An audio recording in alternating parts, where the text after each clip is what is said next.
Assalamualaikum warahmatullahi wabarakatuh. Waalaikumsalam warahmatullahi wabarakatuh. Salam Budi Luhur.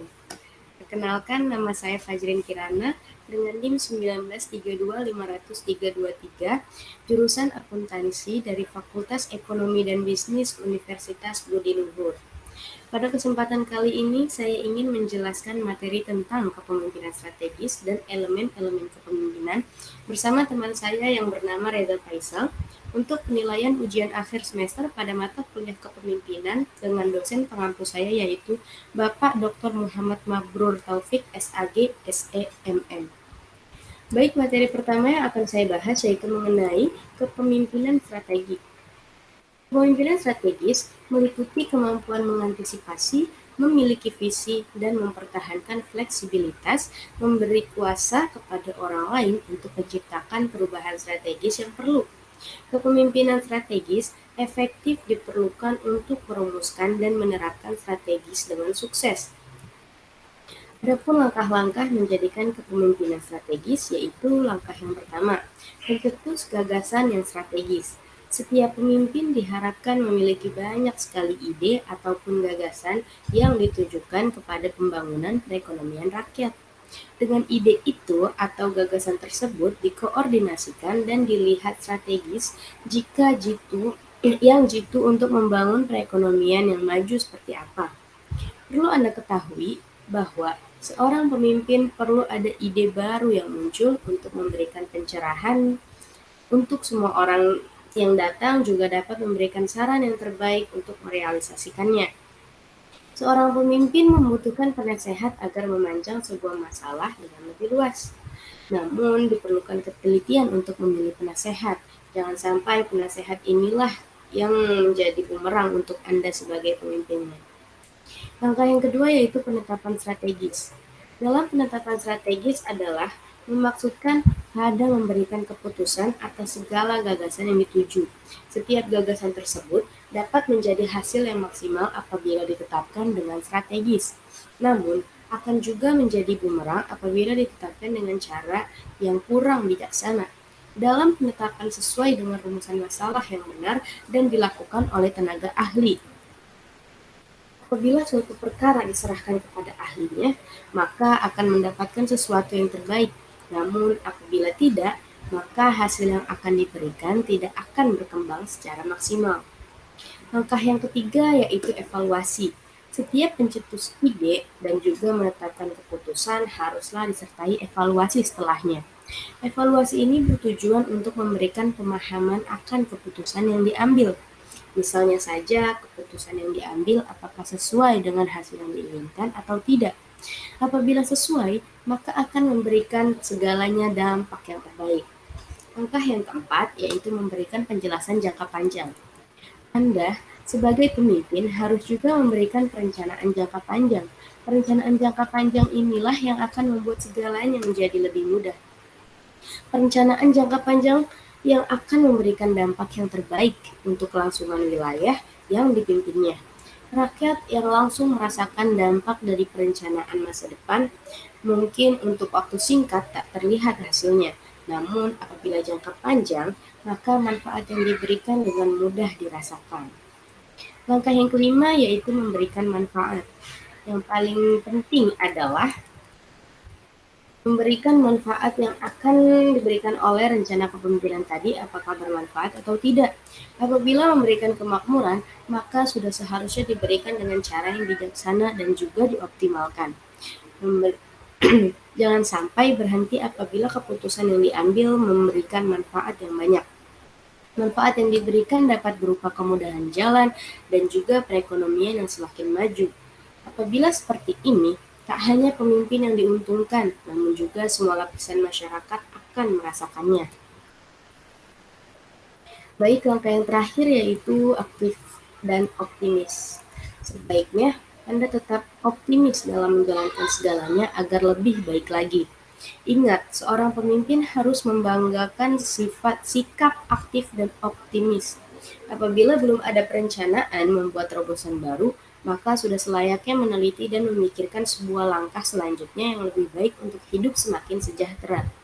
Hal ini karena yang dimaksud dengan kepemimpinan strategi jika kedua belah pihak, yaitu antara pemimpin dan rakyatnya, dapat berjalan beriringan dengan semua dirasakan sejahtera. Semua ini bukan hal yang mudah, namun tak menutup kemungkinan atas semua itu bisa terjadi selama kepercayaan masih terbangun dengan baik. Setelah Anda mengetahui dengan seksama, maka sebaiknya kepemimpinan strategis diharapkan berjalan dengan lancar. Dengan begitu, maka rakyat akan mendapatkan keuntungan dari kepemimpinan seseorang karena menjadinya lebih maju kembali. Rakyat yang hidup sejahtera merupakan salah satu langkah dan jalan untuk mencapai kepemimpinan strategis. Sampai sini ada pertanyaan? Saya ingin bertanya, Kak, Ya, silakan. apakah setiap organisasi membutuhkan kepemimpinan strategis?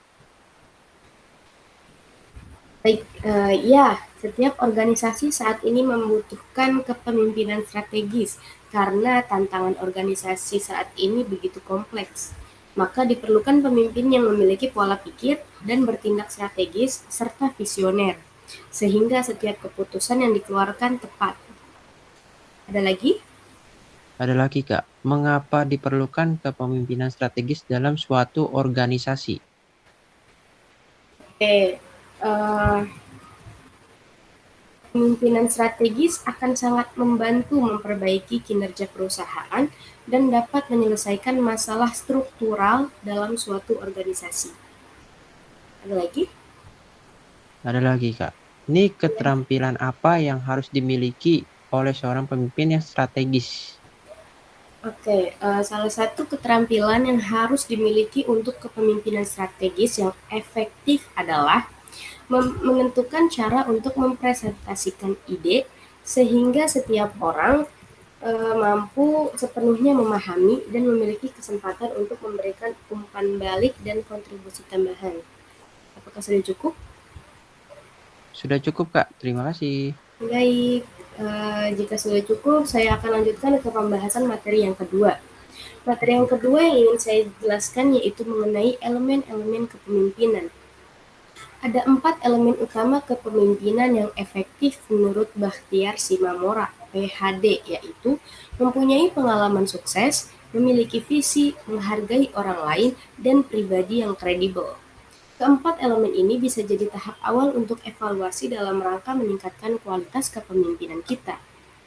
Berikut saya jelaskan mengenai masing-masing elemen dari keempat tersebut. Elemen yang pertama yaitu pengalaman sukses. Orang akan lebih yakin dipimpin oleh pemimpin yang berpengalaman sukses. Ini cukup beralasan, walaupun tidak selamanya pemimpin yang sukses akan selalu sukses, karena memimpin adalah proses pembelajaran yang membutuhkan waktu dan pengalaman untuk semakin baik. Namun, bagaimana jika pemimpin tersebut baru dalam memimpin organisasi? Tentu beralasan dan wajar juga kepemimpinannya masih dipertanyakan. Dalam situasi ini, penting bagi pemimpin baru untuk mampu menunjukkan pola pikir yang sukses dan dibuktikan dengan mulai menghasilkan kesuksesan kecil atau mulai menunjukkan tanda-tanda kesuksesan atas strategi pola pikirnya. Sehingga mungkin bisa saja syarat pemimpin yang efektif adalah apabila mampu memberikan keyakinan sukses. Elemen yang kedua yaitu memiliki visi. Pemimpin yang efektif harus mempunyai visi. Visi akan menentukan arah organisasi. Visi yang efektif haruslah berdasarkan data dan informasi. Visi yang baik adalah visi yang di dalamnya terbesit peluang yang bersifat out of the box. Hal inilah yang akan menginspirasi orang lain untuk mengikuti. Ini tugas awal yang utama dari pemimpin. Mereka tidak boleh mendelegasikan tugas tersebut kepada yang lain. Elemen yang ketiga yaitu menghargai orang lain. Pemimpin yang efektif harus menghargai orang lain. Setiap orang siapapun dia pasti ingin dihargai oleh atasannya. Ini salah satu kebutuhan manusia. Yakinkan pada setiap karyawan bahwa mereka sangat dihargai. Dalam setiap waktu. Ini jangan dilakukan dengan berlebihan, tapi sebaiknya pemimpin harus dengan kesadaran yang tinggi menghargai seluruh karyawannya. Dampaknya akan lebih besar apabila dilakukan pada saat mereka sedang terlihat begitu bekerja keras. Jangan pernah langsung mematahkan pendapat karena hanya dengan membuat karyawan apatis dalam mengikuti forum diskusi. Elemen yang keempat yaitu kredibel. Para pemimpin yang efektif selalu komit dengan apa yang dikatakannya. Mereka selalu fokus pada tujuan. Mereka tidak berlebihan dan bicara apa adanya terhadap setiap orang. Pendek kata, mereka dapat dipercaya. Para pemimpin yang efektif juga adalah rendah hati. Jika mereka melakukan kesalahan, mereka akan mengakuinya secara tulus dan mengevaluasi serta melakukan langkah-langkah perbaikan. Pengukuran kesalahan para pemimpin kepada bawahannya berdasarkan pengalaman tidak membuat pemimpin tersebut kehilangan kredibilitas, namun justru meningkatkan respek dari para karyawannya. Sampai sini ada yang mau ditanyakan? Saya ingin bertanya, Kak. Ya, Elemen apa saja yang harus dimiliki oleh seorang pemimpin? oke baik. Elemen yang harus dimiliki oleh seorang pemimpin yaitu mampu mempengaruhi, integritas, percaya diri, intelijen tinggi, serta motivasi yang tinggi. Apakah sudah cukup? Sudah, Kak, cukup. Terima kasih. Baik, terima kasih. Jika sudah cukup, saya akhiri pembahasan materi kita kali ini.